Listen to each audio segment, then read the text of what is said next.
tính cái bê tông rồi tính cái bê tông ai mà dây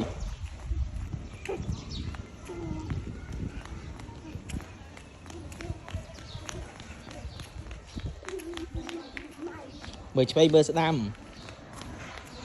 đã tính cái bê tông ai mà dây tới mười chơi bơ đam thẹp kê mở đâu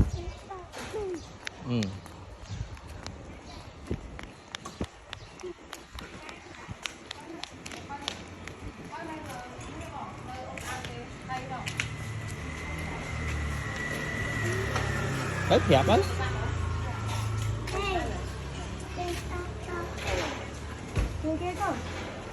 đẹp ấy đẹp